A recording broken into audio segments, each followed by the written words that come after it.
Hello students. तो देखिए हम करने जा रहे हैं multiple choice questions class 10th के लिए चैप्टर 7 जो है नियंत्रण एवं समन्वय।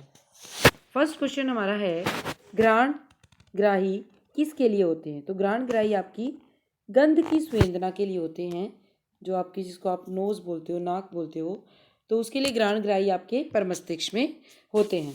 नेक्स्ट है शरीर में नियंत्रण व समन्वय का कार्य किसकी सहायता से होता है। हार्मोन, मस्तिष्क तंत्रिका तंत्र, पेशी ऊतक, तो ये सारे ही हैं जो आपका नियंत्रण एवं समन्वय में हेल्प करते हैं। तंत्रिका तंत्र की रचनात्मक और क्रियात्मक इकाई, तो देखिए सबसे छोटी जो तंत्रिका तंत्र की इकाई है वो है न्यूरॉन या तंत्रिका कोशिका, जिसका नाम न्यूरॉन है, या कई बार ऑप्शन में तंत्रिका कोशिका दिया हो तो वो आप तंत्रिका कोशिका ही लिखोगे, जो हमारे शरीर की सबसे बड़ी कोशिका है। नेक्स्ट आपका क्वेश्चन है स्वाद की ग्रहियों को क्या कहते हैं। तो स्वाद की ग्रहियों को क्या बोलते हैं? रस स्वेदी ग्राही। देखिए इसने ऑप्शन दिए घ्राण ग्राही, ध्वनि ग्राही। तो घ्राण ग्राही तो होती है आपकी सुगंध के लिए, गंध के लिए। ध्वनि ग्राही होती है सुनने के लिए, कानों के लिए। और ताप ग्राही होती है तापमान को सेंस करने के लिए। तो स्वाद के लिए आंसर क्या होगा आपका? रस संवेदी ग्राही। नेक्स्ट है नलिका विहीन ग्रंथियों को क्या कहते हैं। तो देखिए जो नलिका विहीन ग्रंथियां यानी जो अपना स्राव रक्त में छोड़ती हैं उन ग्रंथियों को बोलते हैं अंतःस्रावी ग्रंथियां। ये अपना स्राव रक्त में छोड़ती हैं और रक्त के जरिए ही जहाँ पर उस स्राव को काम करना होता है वहाँ पे वो पहुँच जाता है। कोई भी वस्तु जो तंत्रिका आवेग उत्पन्न करती है उसे क्या कहते हैं। तो वस्तु जो तंत्रिका आवेग उत्पन्न करती है उस वस्तु को हम बोलते हैं उद्दीपन। नेक्स्ट क्वेश्चन है आपका कोई भी सूचना एक तंत्रिका कोशिका में किसके द्वारा उपार्जित होती है। उपार्जित का मतलब है कि कहाँ से वो सूचना ली जाती है। तो सूचना लेने वाला सिरा होता है हमारा दुर्माकृतिक सिरा।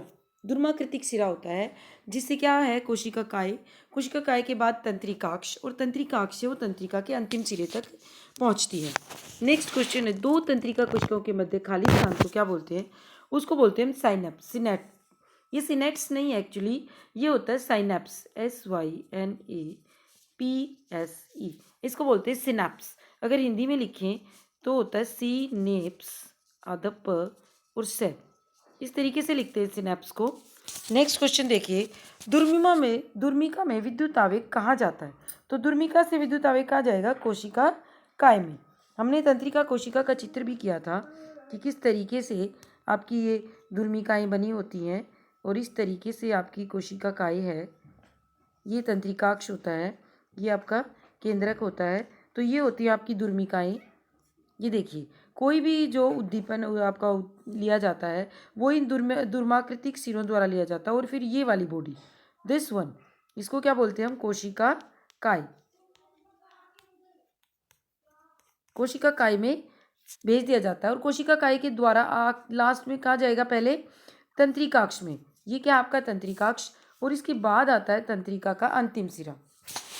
तो इस तरीके से दुर्मिकाओं द्वारा कोशिका काय में जाएगा, कोशिका काय में से आपका तंत्रिकाक्ष में जाएगा। नेक्स्ट क्वेश्चन है कौन सूचनाओं को विद्युत आवेग के द्वारा शरीर के एक भाग से दूसरे भाग तक संवहन में विशिष्टीकृत करता है। तो देखिए न्यूरॉन ही हमारे पास तंत्रिका कोशिका है जो एक भाग से दूसरे भाग तक सूचनाओं को लेके जाते हैं। नेक्स्ट क्वेश्चन है तंत्रिका ऊतक किसका बना हुआ है। तंत्रिका कोशिकाओं का, न्यूरॉन का, पेशी कोशिकाओं का। तो देखिए इसने क्या किया था, न्यूरॉन को ही दो बार दे दिया, एक बार हिंदी में एक बार इंग्लिश में। तो आंसर आप यही लिखोगे कि न्यूरॉन एवं तंत्रिका कोशिका दोनों का। तंत्रिकाएं जो सूचना को मस्तिष्क तक लेकर जाती हैं उसे क्या कहते हैं। तो उन तंत्रिकाओं को बोलते हैं हम संवेदी तंत्रिकाएं। क्या बोलते हैं हम? संवेदी तंत्रिकाएं। नेक्स्ट है मस्तिष्क का कौन सा भाग बुद्धिमत्ता का केंद्र है। तो परमस्तिष्क जो है वो है आपका बुद्धिमत्ता का केंद्र। नेक्स्ट है कौन सी तंत्रिकाएं सूचना को मस्तिष्क से प्रभावित अंग तक लेकर जाती हैं। तो मस्तिष्क से प्रभावित अंग, पहले क्या था? प्रभावित अंग से मस्तिष्क तक ले जाने वाली। तो मस्तिष्क से प्रभावित अंग तक ले जाने वाली है मोटर तंत्रिकाएं, और प्रभावित अंग से मस्तिष्क तक ले जाने वाली है संवेदी तंत्रिकाएं। मस्तिष्क का कौन सा भाग शरीर के संतुलन को, तो देखिए अनुमस्तिष्क होता है जो संतुलन बनाए रखने में हेल्प करता है। जो प्रक्रम आगाम संकेतों को पता लगाने और उनके अनुसार निर्गम क्रिया को करने का कार्य करेगा, इस तरह के संबंधन को क्या बोलेंगे? इस तरह के संबंधन को बोलते हैं प्रतिवर्ती चाप। प्रतिवर्ती चाप में कौन सा तंत्रिका ऊतक संबंधित है? प्रतिवर्ती चाप में आपका मेरुरज्जु हेल्प करता है। प्रतिवर्ती चाप से संबंधित कौन है? मेरुरज्जु। नेक्स्ट क्वेश्चन है, केंद्रीय तंत्रिका तंत्र कौन बनाते हैं? तो देखिए ऑप्शन है मस्तिष्क, मेरुरज्जु, मेडुला। तो देखिए मेरुरज्जु और मस्तिष्क दोनों मिलकर क्या बनाते हैं? केंद्रीय तंत्रिका तंत्र। मस्तिष्क और मेरुरज्जु दोनों मिलकर बनाएंगे आपका केंद्रीय तंत्रिका तंत्र। नेक्स्ट क्वेश्चन देखिए, केंद्रीय तंत्रिका तंत्र और शरीर के अन्य भागों में संचार को कौन सुगमता प्रदान करता है? तो देखिए आपकी केंद्रीय तंत्रिका तंत्र में मस्तिष्क और आपकी मेरुरज्जु थे, तो वो दोनों कंट्रोल करते हैं बहुत सारा, लेकिन दूसरे भागों में जो संचार करने का सिस्टम है वो कौन से तंत्रिका तंत्र के मध्य अंतर्गत आता है? उस तंत्रिका तंत्र को बोलते हैं परिधीय तंत्रिका तंत्र। एक्चुअली दो ही तंत्रिका तंत्र हैं आपके पास, एक केंद्रीय और एक परिधीय।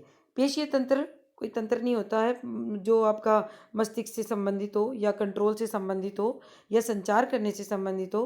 पश्च मस्तिष्क सिर्फ मस्तिष्क का एक भाग है, लेकिन परिधीय तंत्रिका तंत्र है जो सारी सूचनाओं को एक भाग से दूसरे भाग में लेकर जाता है।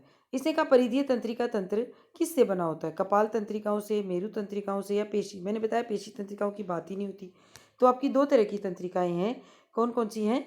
एक तो मेरु तंत्रिकाएं और दूसरी आपकी कपाल तंत्रिकाएं। जो मेरुरज्जु से निकलती हैं वो मेरु तंत्रिकाएं, और आपके कपाल यानी खोपड़ी के अंदर से जो मस्तिष्क है उससे निकलने वाली तंत्रिकाओं को बोलते हैं कपाल तंत्रिकाएं।